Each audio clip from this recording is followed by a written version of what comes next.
Olá, Saints, bem-vindos a mais esse podcast. O podcast vai ser especial hoje. Nós estamos com um convidado. Pela primeira vez, nós estamos fazendo o podcast remoto. É uma tentativa que a gente vai tentar esse mês, porque muitos convidados são de longe e a gente quer saber de sobre tudo e os membros da igreja em todo lugar do mundo.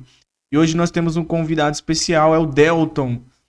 O Delton, ele é nascido na Angola, conheceu o evangelho há pouco tempo, é um recém-converso. Ele tem uma página da igreja muito conhecida aqui no Brasil e na língua portuguesa, que é a Alma 3738.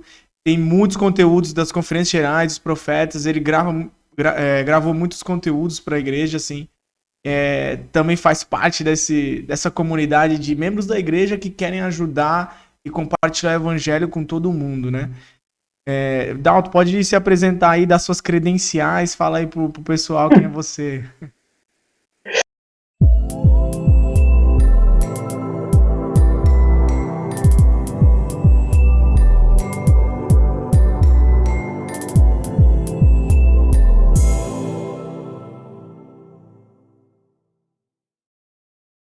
Eu acho que você já falou tudo sobre mim. Nasci em Angola, me filiei à igreja, ou me juntei à igreja mais ou menos 4 anos atrás.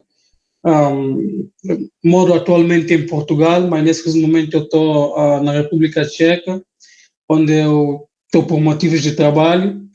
E basicamente é isso. O resto você já acabou de dizer. Legal, Delton. E é, você tá trabalhando na República Tcheca, né? Você trabalha com o que atualmente? Atualmente eu atuo como criador de conteúdos e marketing para a Comoda Academy, que é uma instituição sem fins lucrativos. Na verdade, eu já fiz um vídeo falando sobre isso com o Estandarte da Liberdade. Se vocês querem saber o que é a Comoda Academy e como é que funciona, Como é o vocês nome? podem. Comoda Academy. Ah, Kumura Academy. Cara, eu tenho dois amigos aqui da Certo. minha cidade que estão aí, que é o Quais são os teus amigos aqui? Nicolas Rodrigues e a esposa dele. Eles foram aí. Nicolas Rodrigues. pro- Foram, não estão cá no momento, já estiveram cá. Isso, eu não sei se eles estão agora no Ok. momento, mas eles já fizeram esse curso aí, Acredito que eles não. falaram até aqui no Instituto. Nossa, legal. Humor Academy, Bom, eu já ouvi falar. boa, boa, boa. Então, se vocês querem saber mais sobre a Comoda Academy, podem pesquisar por Estandarte da Liberdade no YouTube ou pesquisem por Comoda Academy. Atualmente, eu crio conteúdos para a Comoda Academy e faço a parte do time de marketing. E esse é o meu trabalho no momento na República Tcheca.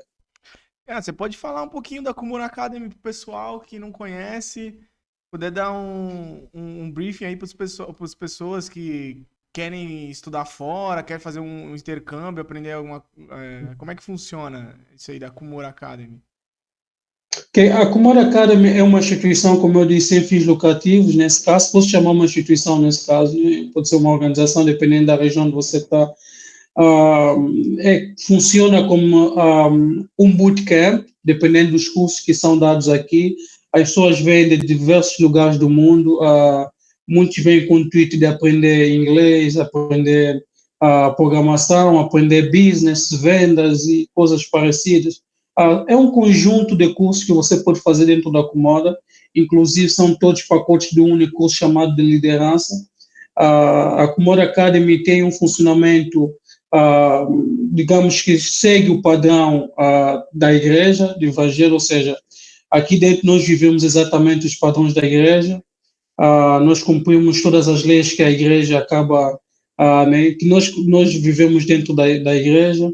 Nesse caso, os estudantes que vêm aqui, eles têm que assinar uns acordos para viver isso, não necessita ser exatamente membro da igreja para fazer parte da Comoda Academy, e todos os estudantes recebem uma bolsa de estudos, né, que acaba ajudando, né, os doadores vão pagando essas bolsas de estudos, que acabam ajudando muitas pessoas que não têm tanta capacidade a conseguirem fazer parte dessa academia. E o que é que eu posso dizer mais sobre como academia? É um lugar fantástico, é maravilhoso. Você encontra professores e mentores toda semana que são pessoas ah, têm as suas carreiras já formadas, pessoas que são espiritualmente fortes, né, que tiveram as suas dificuldades, mas conseguem agora transmitir isso aos jovens. Okay. Então, basicamente, a Comum Academy é um conjunto de tudo isso, é um conjunto de Um pouco de estudo, um pouco de espiritualidade. trabalho, É, formação é, profissional, você consegue desenvolver, exatamente. estudar fora. Exatamente. Eu vi mais ou menos o que eles postaram na época, né? Eu não sei se eles continuaram onde eles estão hoje, porque eu não tenho contato desde que eles foram para a República Tcheca. Ok. A última vez que eu encontrei eles, na verdade, eles estavam indo para aí, eu não sei se eles voltaram, não vi mais nada no Instagram. Então, vamos voltar ao início, né, da sua jornada, no início da sua vida, mesmo você não sendo da igreja, nós temos Deus com a gente o tempo inteiro, né? A sua infância, assim, fala um pouco sobre a sua infância e como você viu Deus, apesar de você não conhecer o evangelho plenamente, como você viu Deus, o seu lado espiritual se aflorar desde a sua infância e juventude. Como foi esse processo para você? As suas crenças? Eu acho que é muito tranquilo falar de religião para mim, e é muito tranquilo falar de fé para mim. Acho que não aprendi a fé agora, aprendi muito cedo, aprendi com a minha mãe, ela é um exemplo de fé para mim. Eu cresci numa família espiritualmente ativa, né? Os meus pais são bastante espirituais. A minha família sempre foi envolvida em uma religião, né? Eu não vou estar aqui a citar qual é. Nesse caso, eu também me formei até o meu 12º, não, até o meu 10º ano. Eu estudei numa escola missionária, né?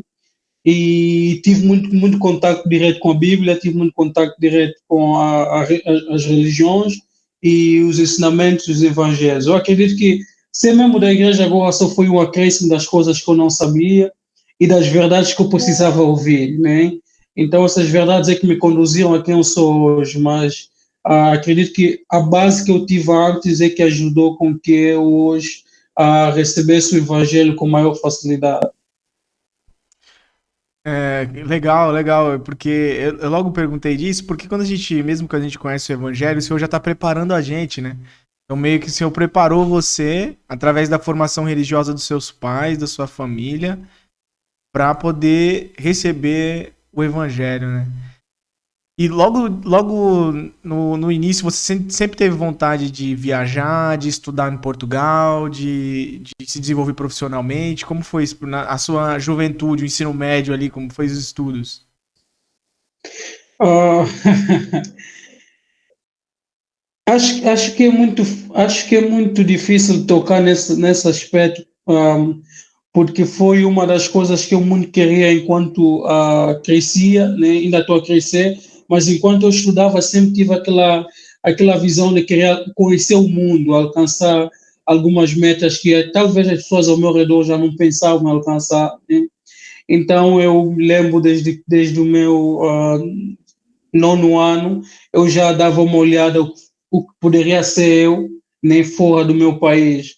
Então, eu sempre pesquisei, sempre gostei de ler, sempre gostei de ter a base do que acontece lá fora, né? Por meio de notícia, por meio de... Naquela altura eu não usava muito redes sociais, mas por meio mais de livros e notícias, né? E acabei tendo essa decisão de um dia terminar e poder sair do meu país e fazer formação fora.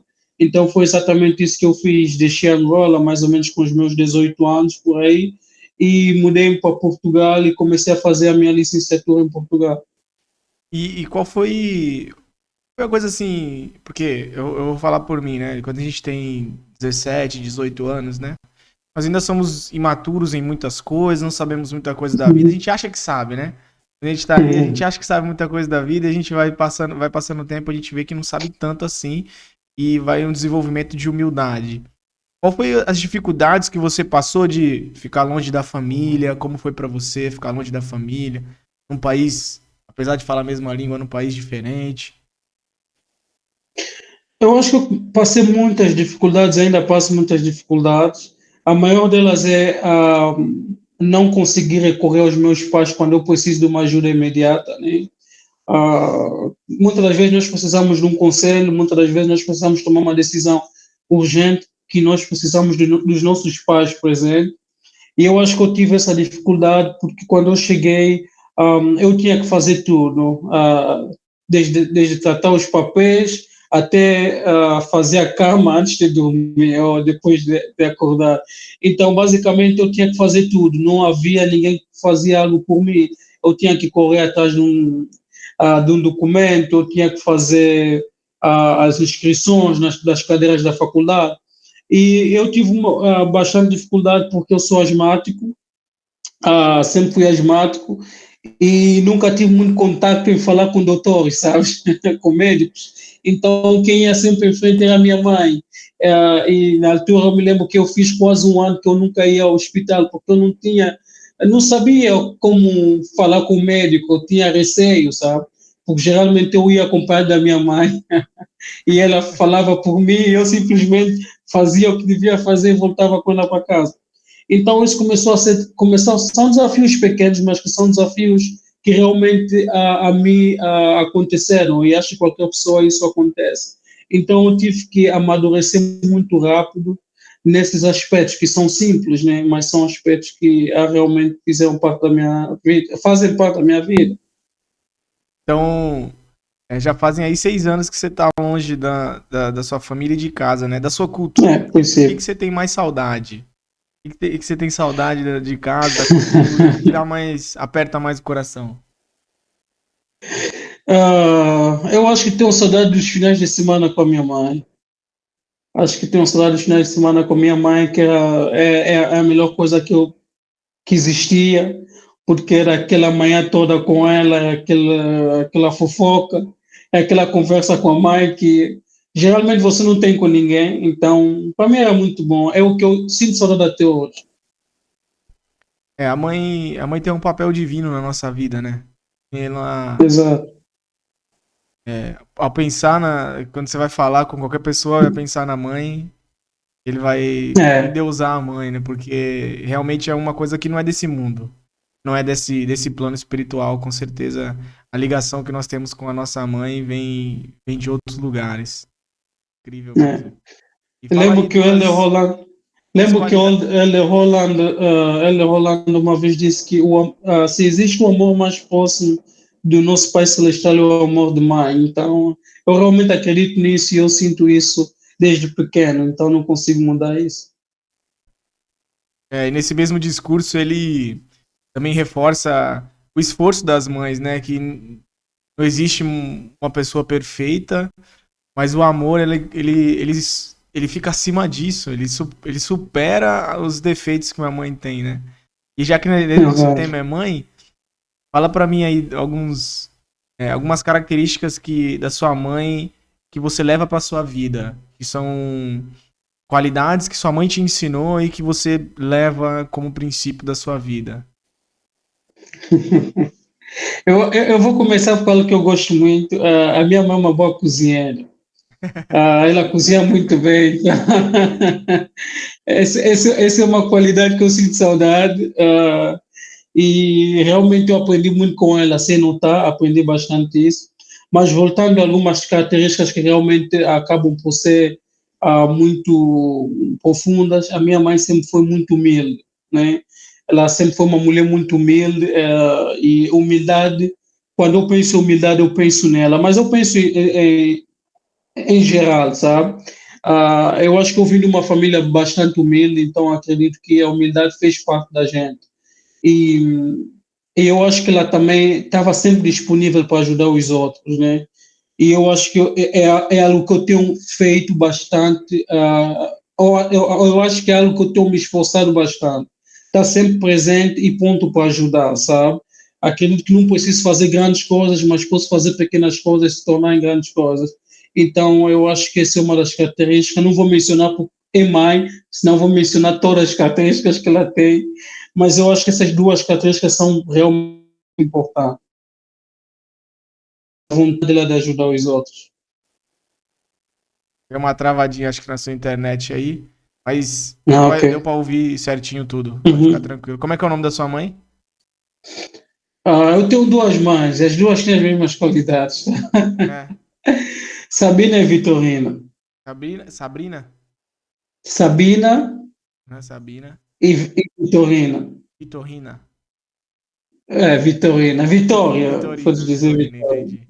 Exato. Um grande abraço para as duas mães aí do Delton, que formaram toda essa característica dele para ser um grande membro da igreja.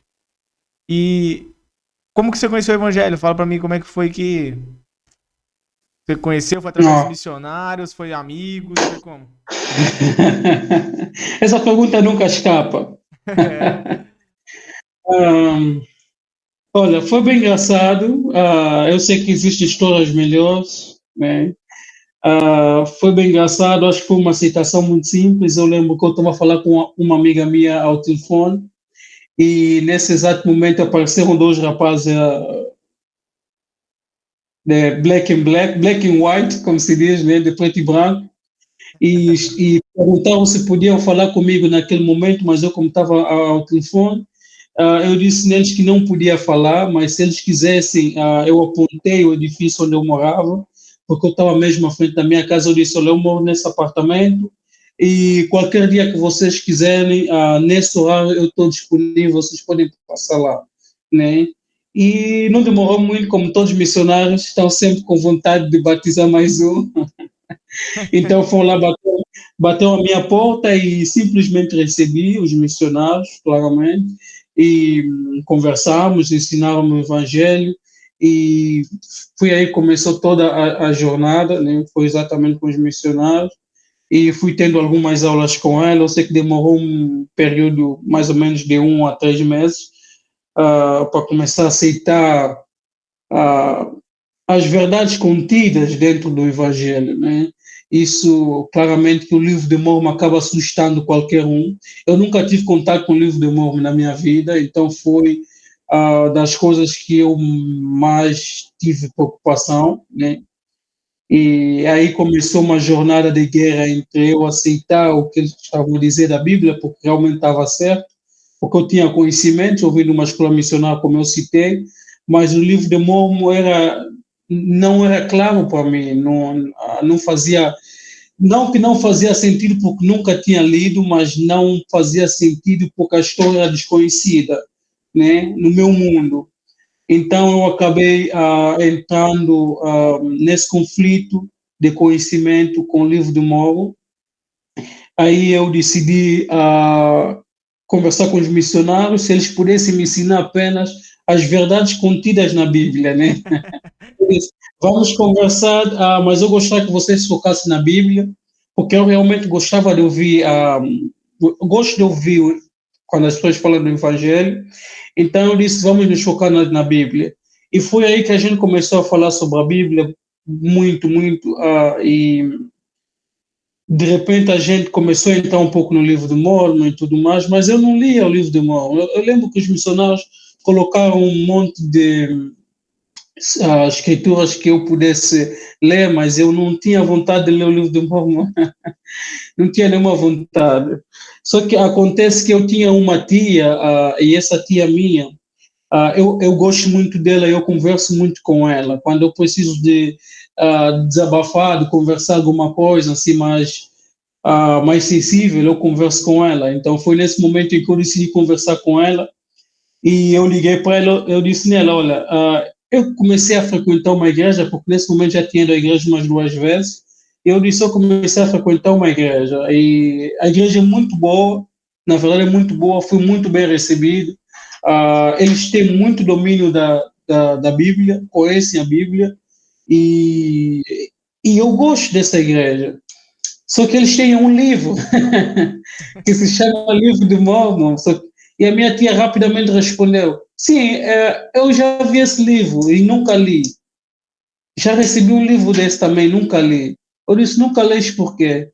E ela rapidamente me respondeu: não leia, porque se você ler, você nunca mais vai deixar de ler. Como assim? Foi exatamente essas palavras dela. Então, naquele momento, ela desligou a chamada, eu ajoelhei e eu disse ao Senhor: Deus, eu vou ler o livro, e que seja a sua vontade. E eu li o livro de Mormon e aconteceu o que ela disse, eu nunca mais parei de ler. Caramba, que história, cara. É, Impressionante, cara. sim. E Essa foi a minha jornada. essa oração que você fez, você sentiu realmente que você deveria ler o livro de Mormon e nunca mais parou por isso? Eu não senti durante a oração. Eu, quando fiz a oração, senti a paz que geralmente eu sinto quando faço a minha oração, né? Mas aconteceu que, ao ler o livro de Mormon, eu comecei a ter o desejo de ler muito mais, né? Sim. É basicamente isso. Naquele momento em que eu fiz essa oração, eu senti a paz que geralmente eu sinto ao fazer uma oração, né? Eu não senti nada extraordinário, nada parecido. Mas foi ao ler o livro de Mormon que eu comecei a sentir o desejo de ler cada vez mais, sabe? Eu lia e eu lembro que eu fiquei dias e dias lendo o livro de Mormon sem parar. E acontece que nunca mais parei. Eu acho que eu gostei tanto do livro de Mormon, gostei tanto das verdades, que havia um tempo que quando você sabe, quando você tem um conhecimento da Bíblia e você lê o livro de Mormon, algumas pessoas leem com a ideia de comparar, né? Claramente eu comecei com essa ideia, mas ao ler o livro de Mormon eu sentia o desejo de que é igual, eu estou a ler a mesma coisa, sabe? E ao invés de eu comparar, eu li a mesma coisa, eu lia os mesmos mandamentos, eu lia as mesmas as mensagens que Deus queria que os seus filhos aprendessem. Então, basicamente, eu comecei a fazer esse balanço entre o livro de Mormon e a Bíblia e que ficava sempre igual, nenhum pesava mais do que nenhum. Então, isso acabou me dando um afeto muito grande sobre o livro de Mormon que eu levo até hoje. É interessante isso que você falou, porque a Bíblia e o livro de Mormon, eles não competem entre si para ver quem é melhor ou não. Eles são dois testemunhos de Jesus Cristo. Então, é como se duas pessoas contassem a mesma história, contassem o mesmo evangelho, testificassem da mesma verdade. Só que como são duas pessoas, são maneiras diferentes de se falar. Então eu posso contar a história que nós dois presenciamos juntos de uma maneira e você vai contar de outra maneira. Exato. E as pessoas querem colocar essa competitividade, mas na verdade é uma artimanha do inimigo. É uma artimanha do inimigo para poder afastar as pessoas do livro de Mormon e falar assim: não, não, é só a Bíblia que você tem aqui, é só isso. E o livro de Mormon previu isso, o próprio livro de Mormon, né? Falou que as pessoas falariam: temos uma Bíblia e não necessitamos de outro livro. Outro livro. Porque tudo é para acrescentar. As pessoas, em vez de querer mais, elas querem menos, né? Geralmente é o que vai acontecendo de séculos a séculos, né? Ah, toda a Bíblia, todos os livros da Bíblia foram criados, todos os livros da Bíblia foram criados, foram escritos por homens, né? Mas por inspiração, assim como o livro de Mormon. Se nós acreditamos num Deus vivo, claramente nós devemos acreditar nas realizações de milagres como esses, ou seja, milagres passados continuam a ser realizados hoje. E eu acredito que nós não ficamos pelo Abraão, ou não ficamos no Moisés, eu acredito que a gente teve essa continuidade porque nós estamos indo de séculos a séculos. As coisas vão mudando paulatinamente e assim como Deus consegue mandar ou consegue enviar mensagens aos profetas atuais, né, para que a gente consiga nos direcionar melhor no nosso tempo, né? E como foi para a sua vida, depois do seu batismo, aí, 3 meses depois que você conheceu os missionários, que ponto você decidiu, falou assim, eu vou criar conteúdo da igreja, eu vou criar uma página no Instagram e colocar as coisas da igreja? Como é que você teve essa ideia? Eu não sei. Geralmente eu gosto de começar. Eu gosto quando as pessoas me perguntam: por que você fez isso? Não foi difícil. Acho que como você, se calhar, tiveste essa ideia, não, vou passar a publicar.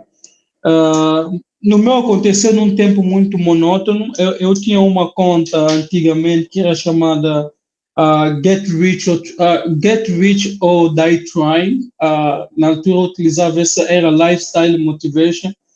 E só que entramos na pandemia e a conta era muito mais voltado a coisas que não agradavam muito o meu espírito, né? E eu decidi eliminar a conta. Na verdade, eu estou a tentar recriar a conta de novo, mas levando num outro sentido. E eu decidi eliminar a conta e passar a me conectar com as coisas que realmente ajudassem as pessoas naquele momento de desespero do Covid, né? E foi aí que eu comecei a publicar quizzes, né? No Instagram. Não foi exatamente discursos, foram quizzes.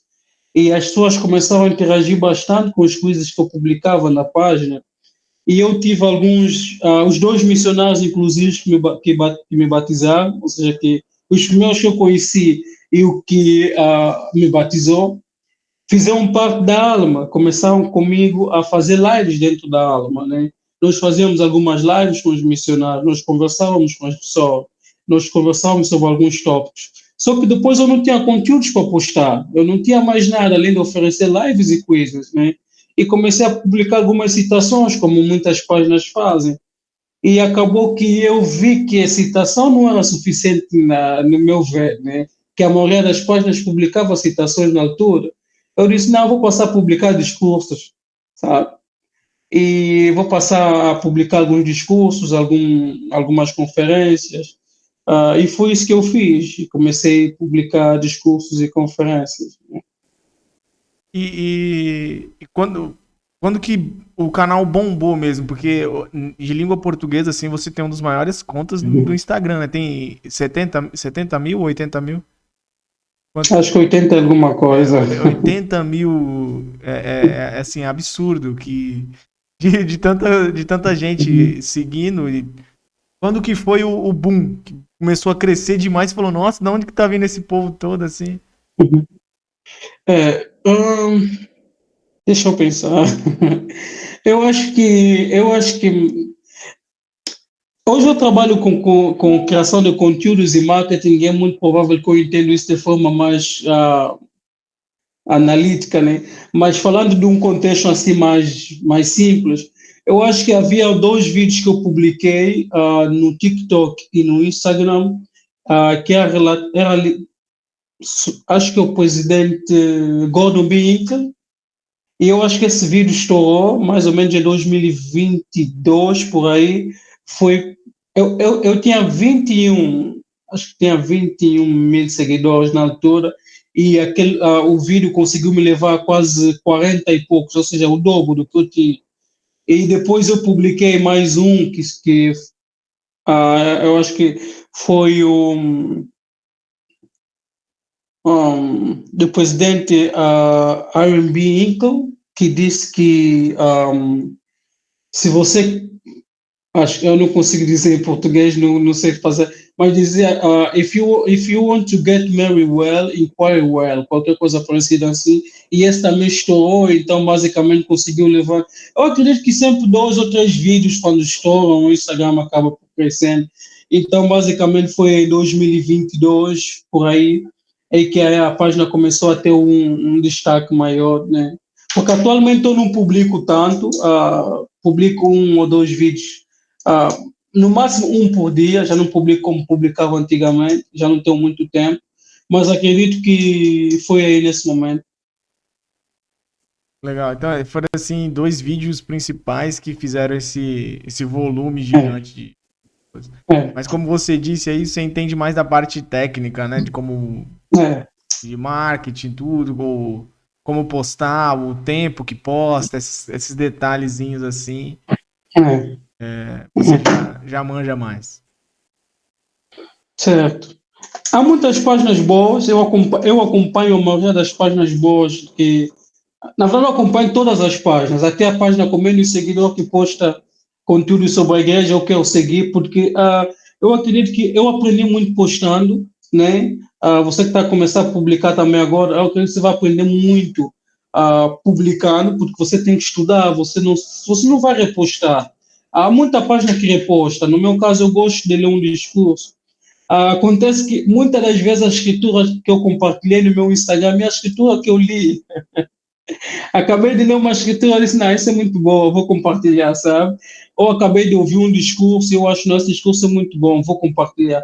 Então, acabo fazendo muito essa análise própria do que eu preciso e vou transmitir para os outros. Então, acabo aprendendo muito fazendo isso. A gente aprende quando começa a postar mesmo. Quando, na verdade, não só postar, né? Mas quando a gente compartilha o evangelho, a gente aprende mais Exato. do que ensina. Ah, eu me lembro muito de estar na missão, que é o momento que você compartilha mais o evangelho, mas é o momento que você mais aprende. Então, quando a gente compartilha o evangelho, a Exato. gente aprende muito. Muito. Porque você tem que estudar, você tem que se preparar como missionário, porque vocês vão receber perguntas que, evidentemente, vocês têm que ter capacidade de responder, né? E acredito que é mais ou menos isso. Os missionários mesmo que batizaram você, eles tiveram que saber responder bastante coisa entre o livro de Mórmon e a Foi. Bíblia, né? Não, foi difícil para mim. Para eles foi mais difícil ainda, porque eu tinha perguntas muito, muito, muito profundas, principalmente relacionadas à família. Eu te garanto que não vou utilizar o termo convencer, mas vou dizer que o que me tocou mais dentro do Evangelho é a capacidade de resposta que eles têm concernente à família. Porque, eu sou uma pessoa que me preocupo muito com a minha família, em todos os sentidos. Então, se eu vou para a eternidade, eu quero ir com a minha família.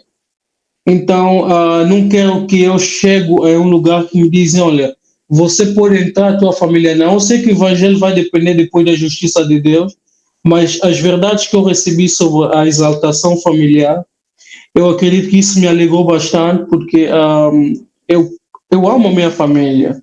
E eu fui dando aos missionários questões muito relacionadas à família, né? E a minha família, como é que fica? Então, é mais ou menos isso. Você sentiu bastante conforto nas respostas com relação à família. Certo, certo. O que é engraçado e interessante disso é porque a família, na verdade, quando a gente tem um contato, a gente nasce em um determinado grupo de pessoas ali como família que a gente considera. Às vezes alguém tem muitos irmãos, outros têm poucos irmãos, uns têm muito tios, outros têm poucos tios, Uhum. mas é uma ligação, como a gente estava falando da mãe, né? É uma ligação ali que você tem com outro ser humano que é diferente de qualquer outra coisa, que é muito grande, é muito Certo, forte. Eu sei que a gente ama muito nossa mãe, mas o amor deles pelos filhos ainda é maior ainda, né? Então é certo. uma ligação que não faz sentido a gente morrer e ela acabar. É uma Acabou. ligação tão forte que não tem um sentido da vida eu morrer e nunca mais ver minha mãe e ver ela como uma irmã. Então, na Certo. realidade, a família eterna uma das grandes revelações que nós recebemos Uhum, nesses últimos dias de que uhum. eu posso estar com a minha família, com os meus entes queridos, depois dessa vida também, para a eternidade. Né? Exato. Exato. E é o que eu vejo muito, é o que eu encontrei e eu já atualmente eu vivencio isso. A igreja se preocupa muito com a família em geral, né? E lembro que, acho que acredito que eu posso comentar isso aqui, que uma das perguntas que eu tive na minha entrevista antes do batismo era relacionada se eu tivesse algum problema com alguém da minha família. E eu consigo ver que o relacionamento familiar começa, a importância do relacionamento familiar no evangelho já começa aí, né? Do momento em que a igreja te pergunta, ei, calma, você tem algum problema com alguém da tua família? Porque, porque realmente é muito importante que você esteja bem com a tua família, sabe? E porque dentro da igreja nós somos uma família, nós somos uma família.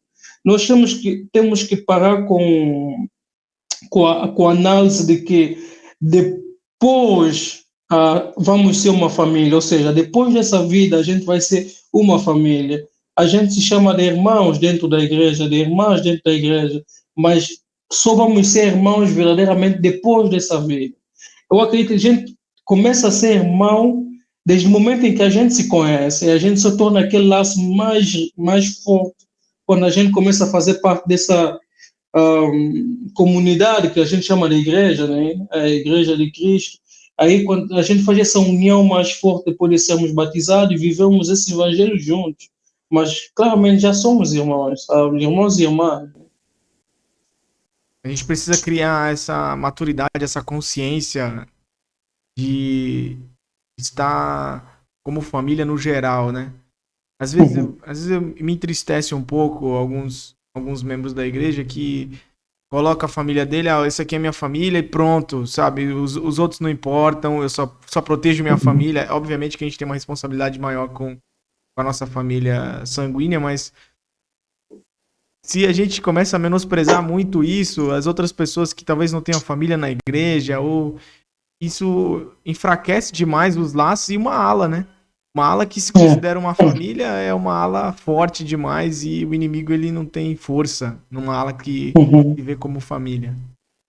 É. Uma característica muito conectada com o que acabei de dizer é o que acontece no templo também. Nós acabamos de fazer trabalho por pessoas que nem, a gente nem sabe se existiam mesmo. Tipo, a gente recebe, a gente recebe um nome qualquer e a gente tem que achar que essa pessoa existe. Mano.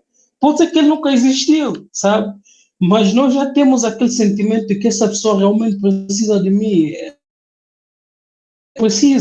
nesse preciso momento. É uma família, sabe?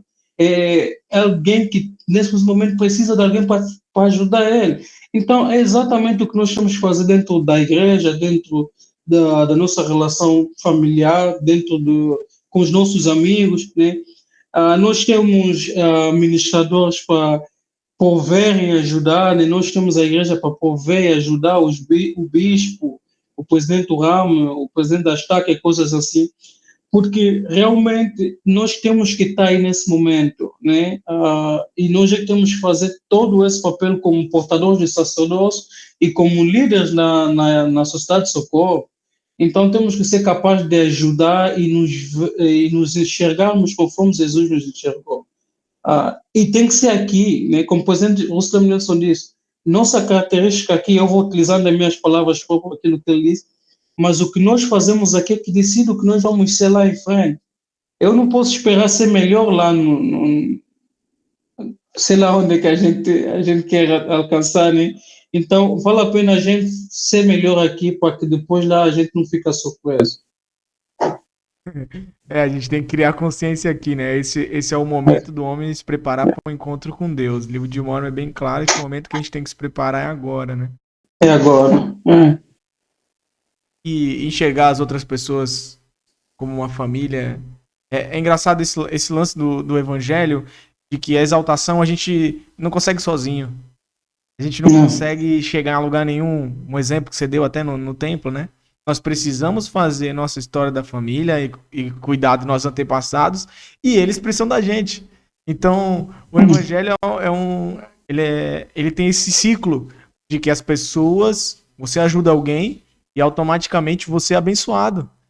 Então é uma troca que, que existe no evangelho que é um ciclo eterno.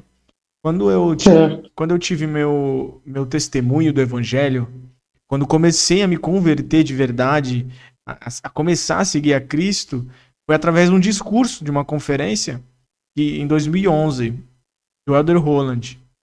E quando ele veio, visitou o Brasil, ele veio aqui em Santos, eu falei, ó, vou escrever uma carta para ele, né? Agradecendo pelo aquele discurso e tudo. Eu fiquei pensando que agradecer esse cara de alguma forma, né? Ele mudou minha vida e tudo. E fiquei pensando nisso, e isso ficou matutando. Eu literalmente escrevi uma carta, tentei traduzir ela com o Google lá para poder entregar para ele a carta. Quando ele veio aqui, quando ele falou da história dele, ele falou que o pai dele estava afastado da igreja e 3 pessoas foi até a casa do pai dele para reativar, que era na época os mestres familiares, que agora são ministradores. Então, foram 2 ministradores, mais o bispo fazer um chamado pro pai dele. E o Elder Holland, ele falou assim, ó, quando chegar lá no último dia, vão ter milhares de pessoas em volta de Nefe, vão ter milhares de pessoas em volta de Joseph para conhecer Joseph, Nefe, Pedro, Tiago, João. Mas ele falou que eu, o Elder Holland, vou pessoalmente aqueles 3 homens e vou beijar os pés dele. Então eu pensei assim, Eu acho que eu não tenho mais que agradecer o Eder Roland. Eu tenho que agradecer aqueles 3 caras que foi lá e resgatou o Eder Roland. Então começa a se tornar um ciclo. Porque o Eder Roland só deu discurso porque aqueles homens foi na casa dele, mas aqueles homens só foi até a casa dele porque alguém fez e você vai vendo, tudo se centraliza em Jesus Cristo. Então Exato. quando nós servimos na igreja por algum motivo, quando nós estamos lá servindo, alguém fez por nós também. Na verdade, não é nada, é como uma gratidão. Obrigado por fazerem por mim e eu vou fazer também pelos outros. Exato, exato. Ajudamos uns aos outros, né? Entrando agora no finalzinho, né? Que conselho você teria para o jovem que quer estudar fora, que vai passar por essas dificuldades? Qual foram as coisas que te fortaleceu, que ajudou você a manter firme e principalmente que te ajudou a manter firme no evangelho, a não enfraquecer por estar sozinho, ou momentos que você se sentiu solitário e precisou de uma força maior que talvez sem o Senhor você não consiga. Bom, eu gosto muito de. Estou a tentar ver aqui. Gosto muito da história da filha de Jairo, né? Acho que vocês estão tão familiarizados com essa história, que é uma história que eu realmente gosto muito, que conta que havia um homem, né? Esse homem que se chama Jairo e foi até o encontro de Jesus e naquele exato momento Jesus estava com os seus discípulos e ele foi até Jesus e pediu que Jesus ajudasse a sua filha, né? Que estava doente, né? E naquele momento Jesus caminhava com ele em direção à sua casa, a casa de Jairo. E nesse momento Jesus parou para conversar com uma outra mulher. Eu acho que parou para conversar com outra mulher ou ajudar uma outra mulher, né? E nesse momento em que Jesus teve essa pausa, apareceu um outro homem e disse a Jairo: já é tarde, a sua filha já faleceu, né? E Jesus olhou para ele e disse: eu não sei se eu estou certo, mas ele disse: não temereis, acredita somente, né? Qualquer coisa parecida. E eu acho que isso até hoje é uma chave em todos os momentos da minha vida, né? Eu sempre que acontece que eu estou em algum momento de dificuldade, eu olho nessas palavras de Jesus ou apenas ouço essas palavras de Jesus Cristo a dizer que não temereis, né? Acredita somente, né? Porque eu acredito que o Pai Celestial em momento algum quer que a gente fracasse, em momento algum. Toda a nossa jornada nessa vida mortal não é para ser fracassada, ok? Se a gente seguir os convênios que a gente fez com Deus, se a gente seguir os mandamentos que Deus nos deu, nós temos promessa em cada mandamento, nós temos bênção em cada mandamento, né? Eu às vezes digo às pessoas, é um acordo. Quando você vai assinar um acordo com uma empresa, quando você vai assinar um acordo com algum banco, qualquer coisa, você tem um acordo, você lê, tem as cláusulas, tem o que você tem direito, o que você não tem direito. Então, com Deus é praticamente igual, só que é mais justo, mais evidente, mais claro, mais grandioso. Então, observem os mandamentos e as promessas que vocês vão receber, vocês têm de Deus, né?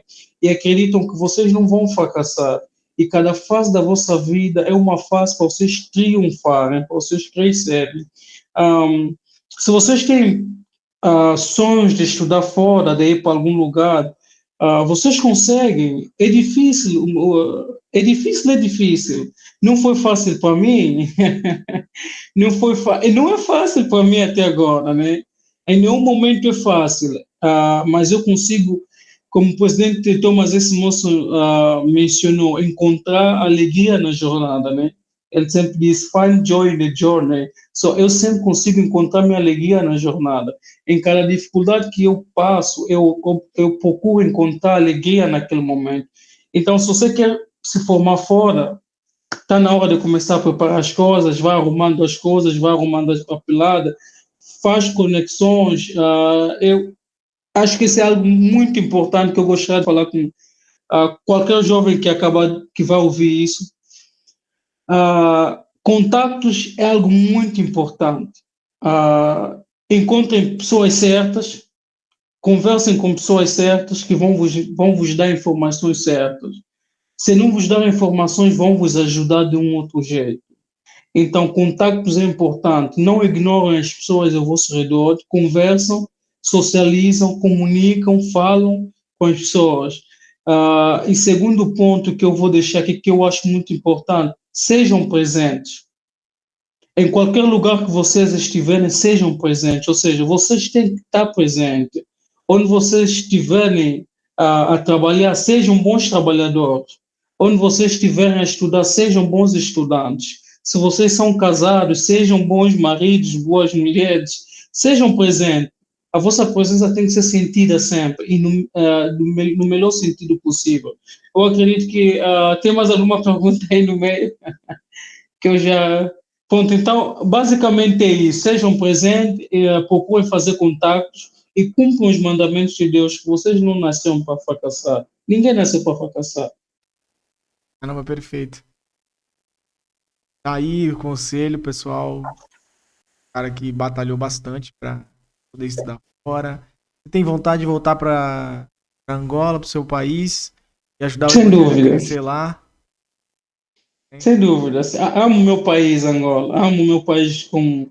Acho que a gente devia amar muito o nosso país. Independentemente das circunstâncias, eu amo o meu país. No Church News liberou agora uma. Essa semana, inclusive, até recebi, minha esposa me mandou uma foto que uma das alas lá em Angola batizou 68 pessoas num dia, né? É, O bom, evangelho lá naquele país está crescendo muito, tá assim, tá. 2023 para cá, capelas e capelas sendo construídas e pessoas entrando na igreja. Demorou pro evangelho chegar lá, mas agora que chegou, tá deslanchando, né? É, Isso eu posso falar para você. O Senhor preparou você para ser um líder lá, né? Você vê que é interessante como o Senhor ele prepara as coisas. Então o evangelho não estava talvez tão forte ou tinha pouquíssimos membros da igreja no país quando você foi para Portugal. E aí você conheceu o evangelho, conheceu muitas pessoas, aí onde você está agora tem muitos membros da igreja. Então está te ensinando sobre liderança, fortalecendo o seu profissional, tudo, para que quando você volte para o seu país, você tenha a capacidade de ser um grande instrumento na mão de Deus para ajudar o país. O Senhor ele não só nos dá para a gente guardar os nossos talentos. Nossos talentos eles são para servir as pessoas e para o sacerdócio no caso, né? Então vendo sua jornada, né? Sair de uma cidade que nem a igreja tem. Hoje ainda nem tem. Talvez numa cidade não seja central lá, não seja a capital. E você sai de lá, conhece o evangelho e agora do nada você tá em outro país, tá na República Tcheca e lá na Angola, lá em Angola tá batizando e tá crescendo e tá vendo o templo que vai chegar e tudo, o Senhor preparando realmente o mundo para a volta, né? é. A igreja realmente está a crescer bastante, né? Conforme conversamos antes. Já temos um templo anunciado. Nós temos bastante templos em África em geral agora. Já começa a ter muitos países em África com dois templos. Isso é uma coisa grandiosa. Angola é o primeiro templo. Já temos uns 70 em Angola. É uma coisa também que, que eu fico muito alegre. Já temos bons líderes em Angola e temos duas missões. Eu acredito que duas missões ou uma missão, não tenho muita certeza disso, mas tenho muitos amigos meus que serviram, que vivem em Angola e serviram a missão, então fico muito feliz por isso. Muito. Legal. Elton, foi um prazer demais conhecer você, sua história, falar mais sobre o evangelho, aprender mais com você. Acredito que se foi bom para mim, muitas pessoas podem se beneficiar aí com esse bate-papo. Foi para mim edificante demais, maravilhoso estar com você, aprender. Uhum. E que cresça muito o evangelho no seu país e no mundo inteiro. Você consiga alcançar seus objetivos aí nos seus estudos, no seu trabalho e tudo. Obrigado. Um forte abraço e sucesso aí em transmitir o Evangelho. Né? Acredito que isso é uma tarefa que hoje em dia precisamos fazer.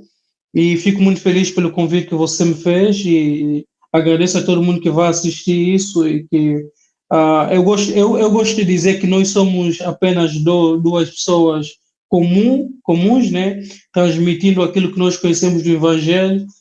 Dentro das nossas palavras podem ter erros, dentro das nossas palavras podemos falar coisas que são de características próprias e que nenhuma dessas informações deve ser direcionada diretamente à igreja, porque nós estamos a aprender e ao publicar conteúdos da igreja nós podemos cometer vários erros e acreditamos que são erros nossos e nunca é da igreja. Isso aí. Obrigado, Delta, por tudo. Forte abraço. Tchau, tchau. Forte abraço, tchau. Valeu, Sentes.